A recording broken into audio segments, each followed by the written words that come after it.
નમસ્કાર વિદ્યાર્થી મિત્રો, સ્વાગત છે તમારું મારી ચેનલ ધ મેટ્રિક ક્લાસમાં. ટેટ સેકન્ડરી એટલે કે 9-10 માટે અને ટાટ હાયર સેકન્ડરી એટલે કે ધોરણ 11-12 માટે. જો તમે શિક્ષકની પરીક્ષા આપવા જઈ રહ્યા છો તો મનોવિજ્ઞાન 35 માર્ક્સનું તાર્કિક પ્રશ્નો, જેમાં કરંટ અફેર્સના પ્રશ્નો જે શિક્ષણને લગતા હોય એવા 15 માર્ક્સના પ્રશ્નો, 20 માર્ક્સના પ્રશ્નો, આમ કરી કુલ 35 થી લઈ 55 માર્ક સુધીનું તમારું પ્રિલિમ્સનું પેપર પૂછાય છે, જેમાં મનોવિજ્ઞાન ઉપરાંત શિક્ષણની કેટલીક એવી યોજનાઓ અને કરંટ અફેર્સ પૂછાતું હોય છે મિત્રો. તો આવી જ જે તમે ટોપિક્સની તૈયારી કરતા હોય છો એવા ટોપિક આપણે આપણી નવી બેચ શરૂ કરવા જઈ રહ્યા છે, જેમાં લઈને આવીશું. તો મિત્રો એ બેચનું નામ રહેશે લક્ષ બેચ, જે તમને મારી લક્ષ બેચ નામની પ્લેલિસ્ટ સેકન્ડરી તથા હાયર સેકન્ડરીના પ્રિલિમ્સના પેપરમાં તમને ખૂબ જ ઉપયોગી થશે મિત્રો. તો એમાંનો પ્રથમ ટોપિક જે આપણે લઈને આવી ગયા છે એ છે પ્રશસ્ત એપ વિશે માહિતી મિત્રો. આ ઉપરાંત આપણી જે જૂની બેચ હતી ટેટ મહારથી બેચ, જેમાં આપણે ટેટ 1 તથા 2 ની તૈયારી કરાવતા હતા, તો એમાં પણ તમને મનોવિજ્ઞાનના જે આપણા ટાટ 1 અને ટાટ 2 એટલે કે સેકન્ડરી અને હાયર સેકન્ડરીના એવા ટોપિક છે જે તમારે ટેટ 1-2 માં કોમન આવે છે, તો એ ત્યાં મેં મૂકી દીધેલ છે ઓલરેડી. તો હજુ સુધી એ ના જોયા હોય તો જોયાઓ અને પૂરજોશથી તૈયારી શરૂ કરવાની છે.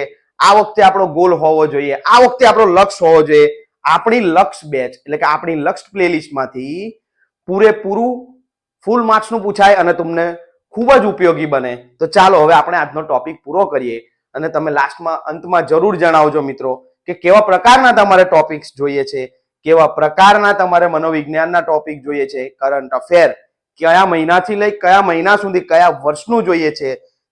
તમને શિક્ષણનું કરંટ અફેર્સ મળી રહેશે મારા વિડીયોમાં. જોડાયા ના હોય તો જોડાઈ જજો.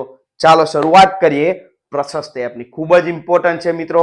આ જ વર્ષે સરકારે શાળાઓમાં લોન્ચ કરી છે, પણ પ્રશસ્ત એપની શરૂઆત આપણે કંઈક આ રીતે કરીએ. ચાલો જોઈએ. પ્રશસ્ત એપ શેના માટેની એપ છે? તો પ્રશસ્ત એ દિવ્યાંગ વિદ્યાર્થીઓની ઓળખ કરવા માટેની એપ છે મિત્રો. ખાસ કરીને પ્રશસ્તનું ફૂલ ફોર્મ આપણને પરીક્ષામાં પૂછવાના ચાન્સીસ છે.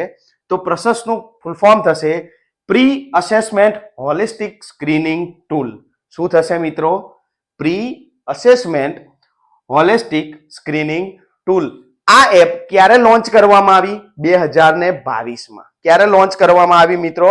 2022માં. પણ આ હજુ હમણે થોડા જ મહિના પહેલા અમલીકરણમાં આવી મિત્રો. શાળાઓમાં ક્યારે આપવામાં આવી? થોડા જ મહિના પહેલા. આ એપનું નિર્માણ કોના દ્વારા કરવામાં આવ્યું? તો આ એપનું નિર્માણ કરવામાં આવ્યું એનસીઈઆરટી દ્વારા વિકસાવવામાં આવી. કોના દ્વારા? એનસીઈઆરટી દ્વારા. બનાવવામાં કયા વ્યક્તિ દ્વારા આવી? તો ઇમરાન ખાન દ્વારા. કોના દ્વારા બનાવવામાં આવી મિત્રો? ઇમરાન ખાન દ્વારા બનાવવામાં આવી મિત્રો. આ એપ દિવ્યાંગતાઓને વહેલી તકે ઓળખી શકાય એના માટે બનાવવામાં આવી છે. એનો મુખ્ય ઉદ્દેશ શું છે? તો આપણો જે અધિનિયમ છે 2016, આપણા જે બંધારણમાં જે અધિનિયમ 2016 છે દિવ્યાંગતાનો અધિનિયમ, એમાં કુલ 21 પ્રકારની દિવ્યાંગતાઓ આપેલી છે. એને ઓળખવા માટે આ એપ લોન્ચ કરવામાં છે. આ એનો મુખ્ય ઉદ્દેશ છે. બરોબર મિત્રો. બીજી એક વસ્તુ, મોસ્ટ ઇમ્પોર્ટન્ટ વસ્તુ છે, કેટલા પ્રકારની દિવ્યાંગતા તમને આ એપમાં બતાવવામાં આવી છે? તો 21 પ્રકારની દિવ્યાંગતા બતાવવામાં આવી છે. જે ક્યાં લખેલી છે? તો દિવ્યાંગતા અધિનિયમ 2016 ધારામાં લખવામાં આવી છે મિત્રો. બરોબર. આ એપ કેટલી ભાષાઓમાં ઉપલબ્ધ છે? તો આ એપ મિત્રો 23 ભાષાઓમાં ઉપલબ્ધ છે. પણ મિત્રો આ ખાસ ધ્યાન રાખવાનું કે આપણા બંધારણમાં મુખ્ય ભાષાઓ કેટલી છે? તો 22 છે. પણ આ એપ કેટલી ભાષાઓમાં લોન્ચ કરવામાં આવે છે? 23.